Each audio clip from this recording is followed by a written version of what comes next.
Okay, Miss Samuels, what would you like to talk about today? Well, I have a variety of things on my mind. We can definitely talk about the one thing that's probably like the one thing that haunts me up until adulthood, and that's how I view myself. Mm. When I was, we're gonna say 10 or 11, I think I weighed about 210 pounds.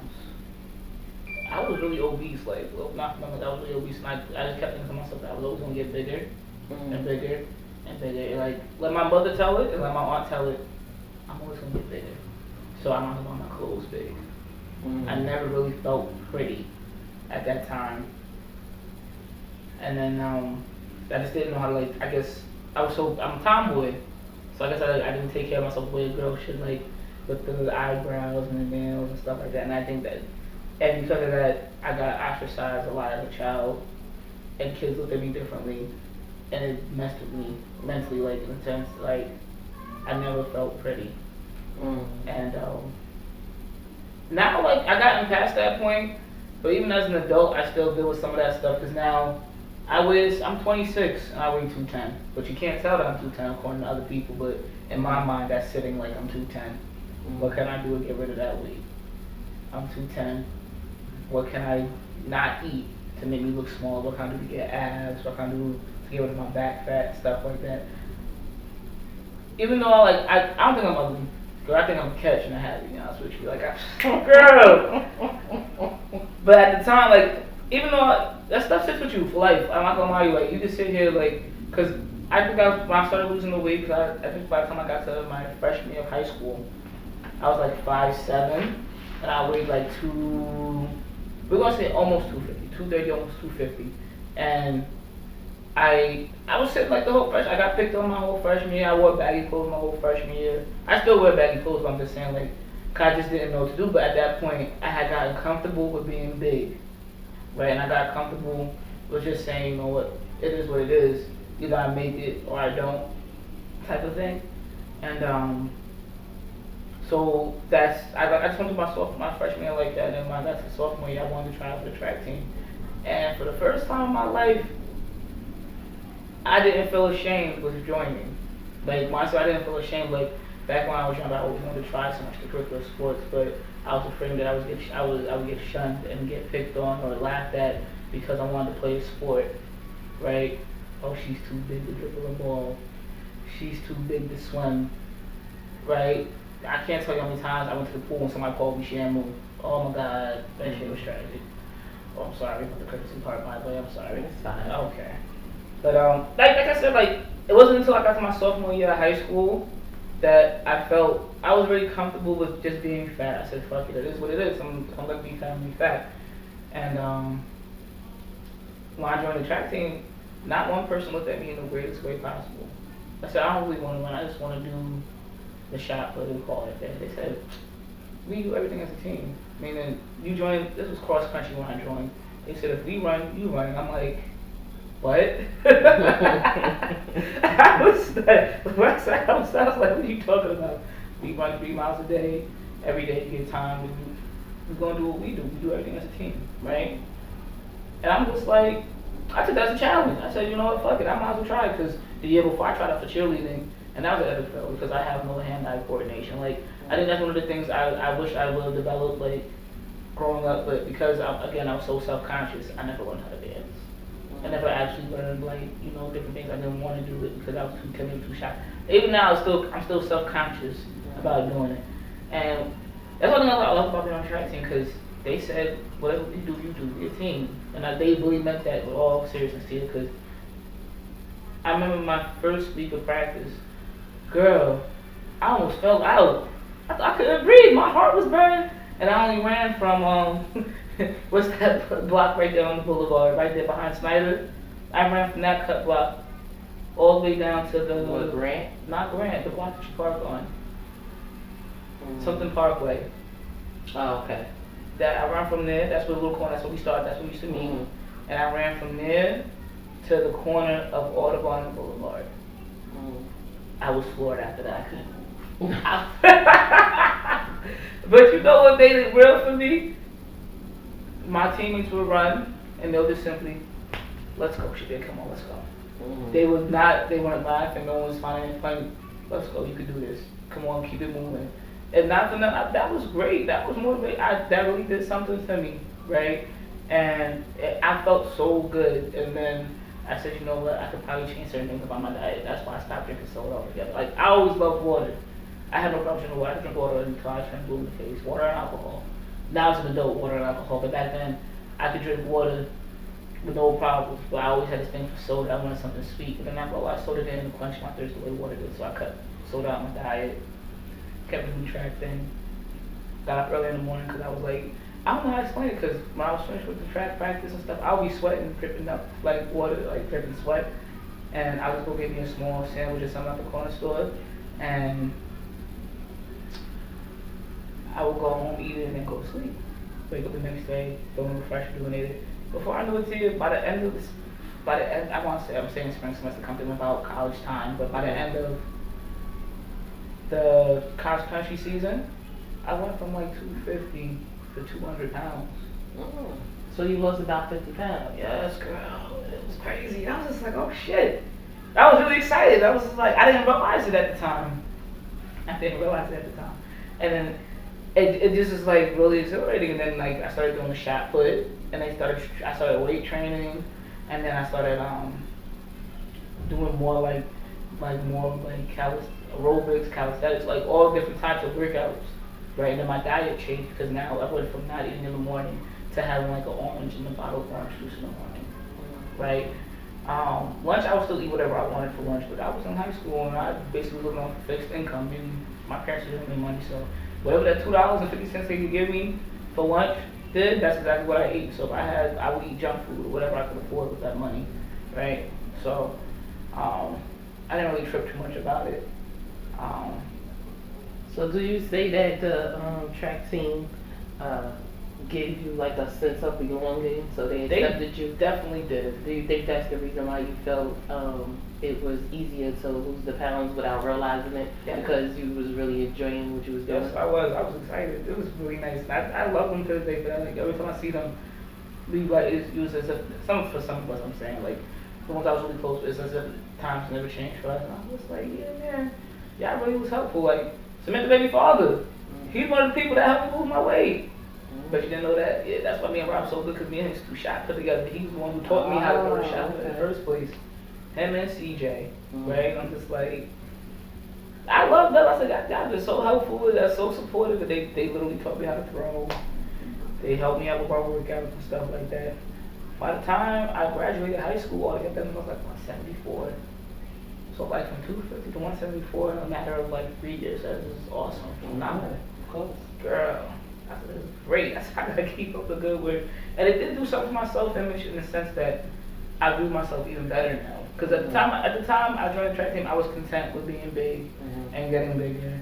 And because I was listening to my mother and my aunt put that stuff in my head, like, yeah, you know, because your mom's just buying this, that, and third. I'm just like, I didn't really like, they're old. I don't really like their sense of style. But I listened to them because I always thought my aunt was like the Miss. She knew everything. But then, as I got older, I realized she really didn't know everything. She just, So you valued your aunt's and your mom's opinion? my aunt more so than my mother's, yeah. At this point now, no, I don't listen to either one because they just don't. I realize a lot of what their view of the world is based off of fear and resentment, and I'm just like, I can't live like that. You know, you just have like that monkey. I don't know, monkey. You just became your own person. Yeah, pretty much. With your own point of view. Yes. Their way of thinking is too negative for me. I can't deal with that.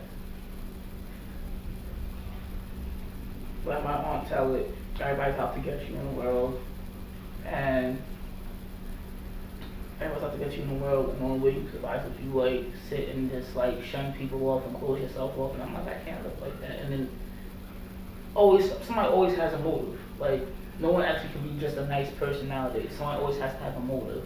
And if you don't like comply with how she sees things, you're automatically trying to deceive her. You're a liar, and I'm just like, I can't deal with that. And my mother, she rides on my aunt's coattail.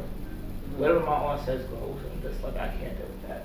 So as I got older, I realized that was more like, I realized like, I value them because they definitely love themselves. You can see that they love themselves. But at the same time, they also fear a lot of things. I'm like, I can't live like that. That's just too much for me.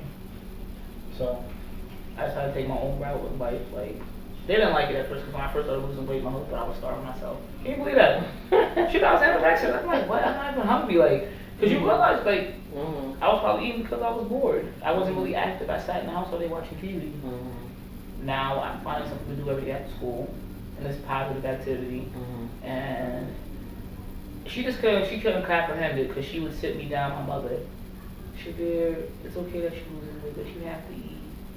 That you can't be like this because you know you get yourself sick. Mama, what are you talking about? I just have like 2 bananas and a thing of Ensure. Right? What are you talking about? I'm not starving myself. I'm not hungry. Right? Before, if I was eating, I probably was eating because I was bored. I don't know. I'm not gonna lie. I don't remember how I gained the weight. But I can definitely tell you how I was losing it. And I was content with how things were going. She just wasn't supportive of me on that whole situation, so I just left it alone. My mom, on the other hand, she was like, "Oh, you're losing weight. That's great." I said, "Thank you. I appreciate it." So you thinking that when you started changing your diet, that you know, that worried your mom, and she started thinking that you were like that you had a eating disorder. Yeah. Crazy. I was like, I can't be bothered. But again, like I said, they're very morbid when it comes to stuff like that. Like, they're morbid, period, and not big on change. And my mother was no help with my self-esteem, boy. Did your mom know that you had joint tract? Yeah. Oh, okay. So she knew you was physically active then? Yeah. She knew. She was fully aware.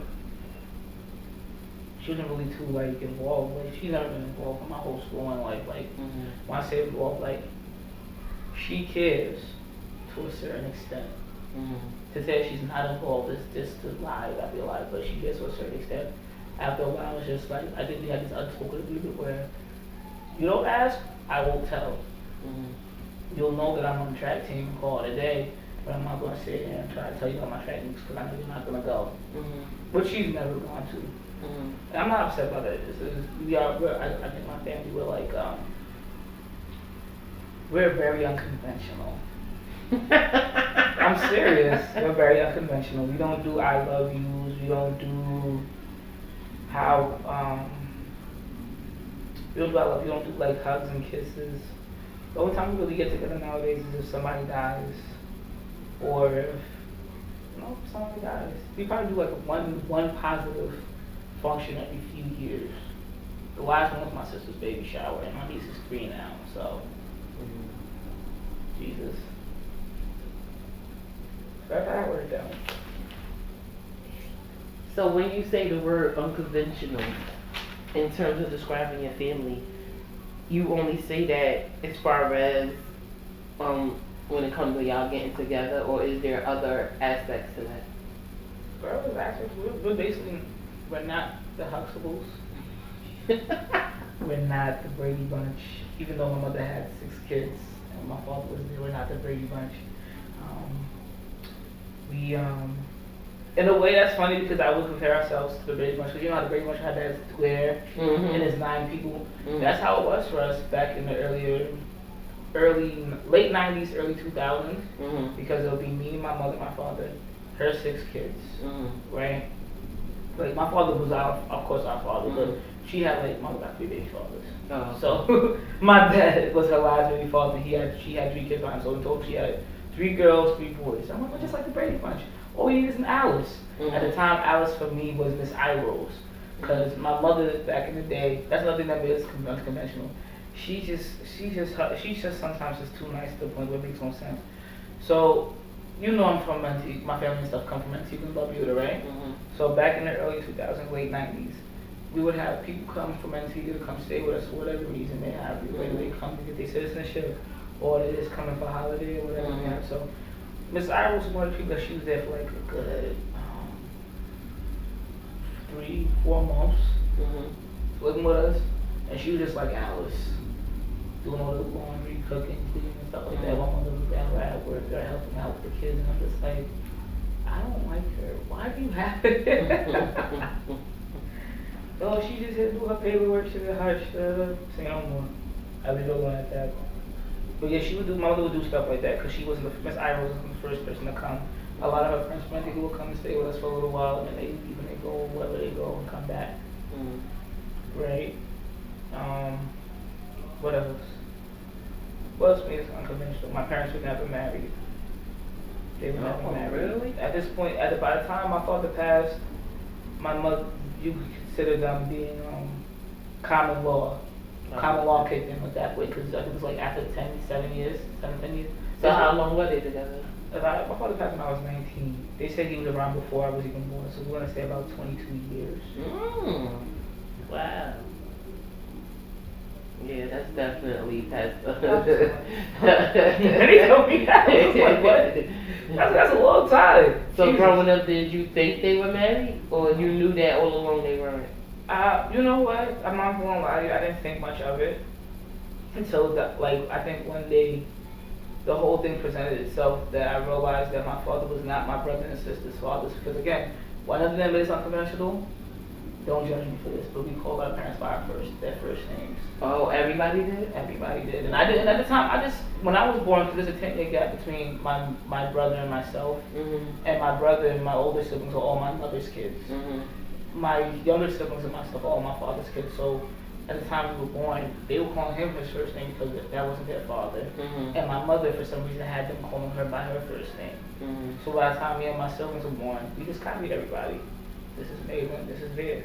Okay. I know that's my mom, I know that's my dad, but that's what I'm calling them, right? It was awkward as hell because then when I was at school, you're disrespectful. So after a while, I realized that it was a bad thing to say. So I never told kids at school that I called my parents by their first name. I remember I said it one day, thinking it was okay. And like, you're being disrespectful, you can't do that. And I'm like, the message with you, so I was like, oh, okay. So I never wanted to, when it came time for me to call my mother at school, whatever, I had to go to the school office and call her. I was like, hello, this is your deal. I would go out my way to not say it. Yeah. Because I didn't know how else to say it. It was really awkward for me. I'm just I didn't realize that was a thing. But yeah, for a while I didn't think much of it. And then one day, I was 7 years old in first grade, my oldest brother carried on, my father got into the only fight. It was really bad, it was knives and hammers and a wall. I was just like, what the fuck? I'm laughing at this shit. I'm sorry. I don't know. I don't know if this is I'm not manic or anything like that. But I found, at the time, it was creepy. I was scared. But looking at it as I got older, I thought it was funny as hell. Now we out here fighting. What's wrong with y'all? They was fighting and it got bad. And so he kept saying, you, something, Tony. I'm like, and when everything calmed down, I said to my father, I said, it's okay. Me and my father was tight, we were close like this. And I said, it's okay, whatever.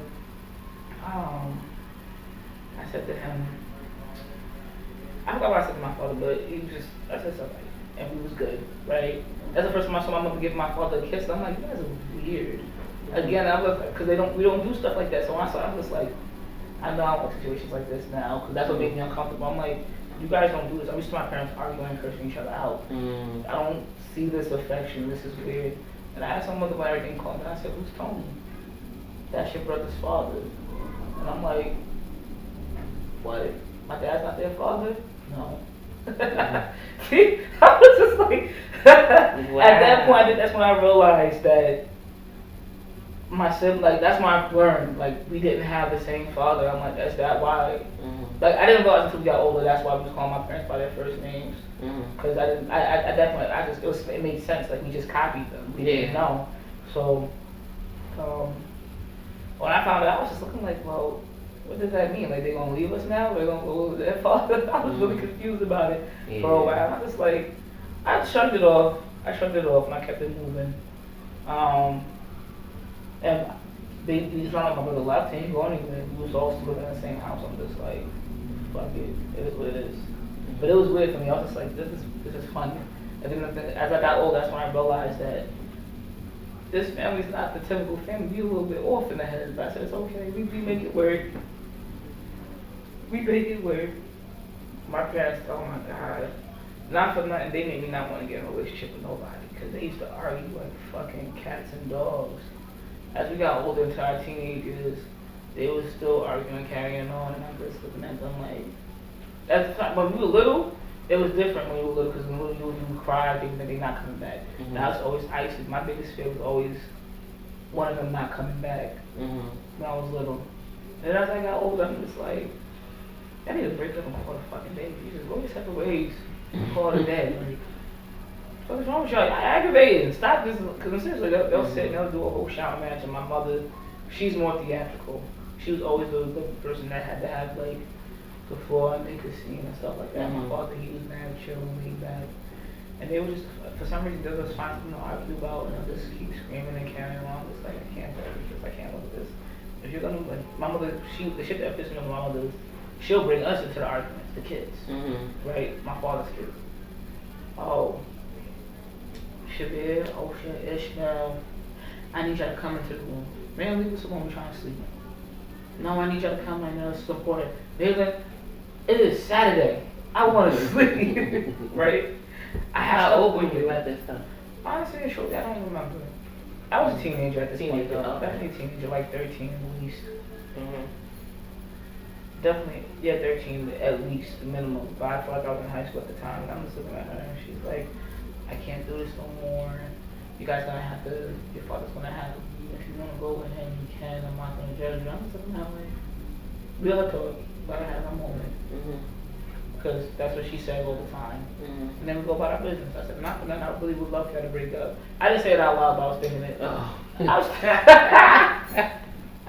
said it out loud, I was just thinking it. I was like, I would love for you to break up because I can't stand this shit. It's annoying as fuck. That shit was annoying as hell. Oh, God. I remember one time they were so bad, I was on the couch asleep. Girl, I was snoring because I had a long day at school. Mhm. I was snoring, I was just so tired. Oh yeah, shut the hell up! Leave me alone! My father yelling at my brother. Wow. Yeah! I remember one time, this is when we were kids, they were arguing so bad, and we was trying to figure out what to do to get them to stop. So we sent, Oh man. my sister Yeah. into the hallway. I said, I think like you passed out. Maybe anybody tried to take you to the hospital to forget that they was arguing. Oh my goodness. My father went and got a belt. I was like, alright, never mind, get up, get up. Oh, get up, off the way. I'll beat you. So you and your siblings will come up with things to try to distract them from arguing? Yeah, we tried. I thought I was just I was just like, fuck it. And no, after a while you start to this, like, you start, I don't know, this, don't think that we sound like we hate each other, nothing like that. But this is why I said my family's unconventional. I think that was their way of saying, I love you. Mm. Right? And it's weird for me. I'm just like, I'm putting my nigga and said, this is what it takes to be in a relationship. I will soon enough be single. I gotta meet my stuff. Y'all wildin'. Ain't doing too much for my taste. They was just too much. It was funny though. It was funny. Mm. So I was just like, I don't know what to tell you. They was a mess. They was a hot ass mess. My other aunts and them, they didn't have these kind of problems. I don't think they did. I don't think they did. So do you think that was a cultural thing? No. Police. No. Cause my aunt, my uncle, her and my uncle David, they was together for mad years too, since they were like high school sweethearts. Mm-hmm. And again, they all come from the same aisle, we all come from the same place. And they were together for a long time, and they didn't get divorced until like, they got divorced like in January, then my uncle passed that February right after. But even then, they were still civil with each other. So of course, like 2 weeks before he passed, he was at my house. Mm-hmm. He had opened the door because we used to have this thing where we never locked the door. Even though we lived in the hood, I don't care. We never locked our doors. We just walk right in, like how you do with Samantha House. Walk right in. He used to walk right in. He's like, "What's this? Y'all don't believe in locks?" I said, "No. What's up? How you doing, Uncle David?" I don't call him Uncle David. I just call him Dave. Like, but we say, "What's up? How you doing?" Mm-hmm. That's stuff like that. Like, and they had a very healthy relationship. At least I thought they did. I didn't realize they were getting divorced until after he passed, and my mother said it. I'm like, "What? Mm-hmm. Are you serious?" Because I always thought they were good. I always thought they were good. So he passed away before they got a divorce? He passed away right after the divorce, like Oh. after it finalized. Oh wow. But I didn't know. And we didn't broadcast it. It was clean. I was just like, okay. And he's a really awesome guy. And I thought they had an awesome relationship. Awesome, like, he was funny, mad laid back. My aunt was a strict one, uptight and stuff like that. She was mad uptight. He was like, what's it? I think it's my mother. I think it's one of my family. I swear to God, it's one of my family. I think about it in retrospect. They was all a little too much for me. The guys were always nice. Cause my cousin father, he was nice too. He was really nice. He was mad laid back. He was a baker, and he was mad chill and relaxed. And he always gave us free food, girl. Right. Oh God, I can't get it. He passed away too. You can't get good stuff. Like he used to make the best bread and cheese you ever see. Like bread and cheese. Antiguan Bakery, the best. You ain't gonna get that kind of stuff no more. I buy from other places, but it don't taste the same. I don't know what he did. He's a cracking or something, but that stuff was to die for. And he too. He was like everybody loved him. He was mad chill, mad nice, mad reserved. My aunt was the one that kind of, was tear up on him and stuff like that. I was like, well, leave that man alone. Just alright. Leave Jarvis be. He alright. He cool in my book.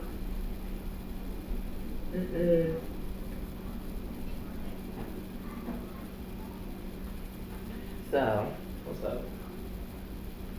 your parents now, how's their relationship?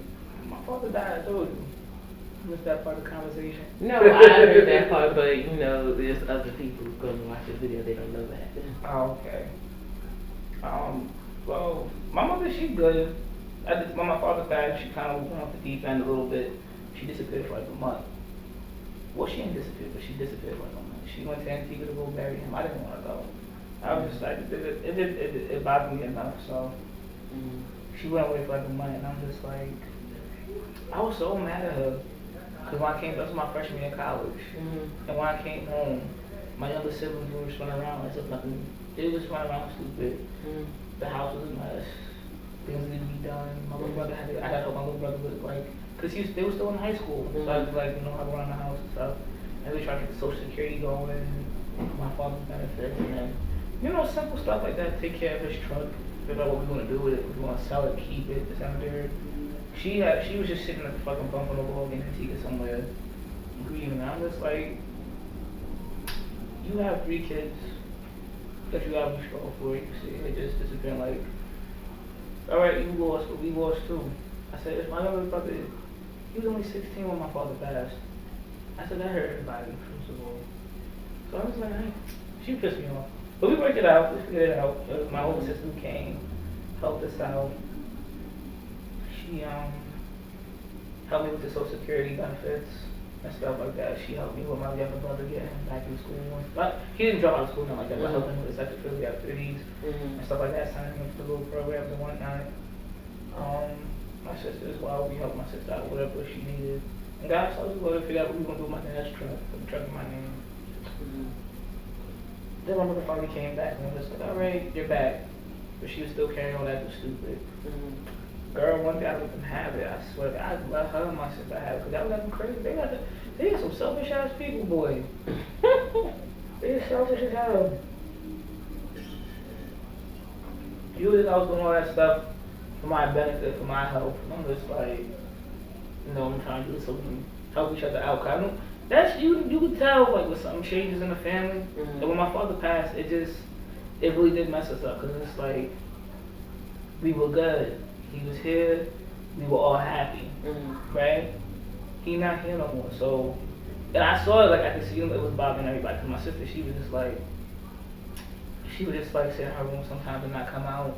My little brother, he was just doing whatever he do best. But I think what really kicked in with me was the day, like a couple days after, my sister came by the house. My older sister, of course, came by the house and was like, "Who wanna go with me somewhere?" My sister got a little 4-door sedan, and all my siblings. Like when I say all my siblings, all my father's kids, we all big, right? Except for my sister, she not really big, but she tall. Like we got some height on us and stuff like that. And the 3 of us and my little cousin all climbed in my sister's little ass sedan to go to fucking go to Carville for some ice cream. My little brother don't even like ice cream. And that was real for me. I was just sitting like, that was real for me because I'm like, I know he don't like ice cream like that, right? But he just wanted to get out the house because no one wanted to sit there. So I'm just like, I saw then that it was like impacting all of us, and I'm just like, alright, well we just gotta figure something out, and we just gonna have to try to pull through as a family, make this work. So I did. I tried. We made it work out, but then my sister, started acting stupid. Her and my mother the same fucking person. They both selfish. You can give them, keep giving to them until you can't give anymore.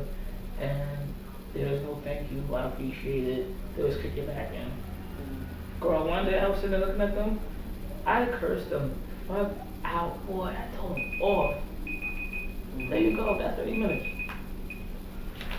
Look at that.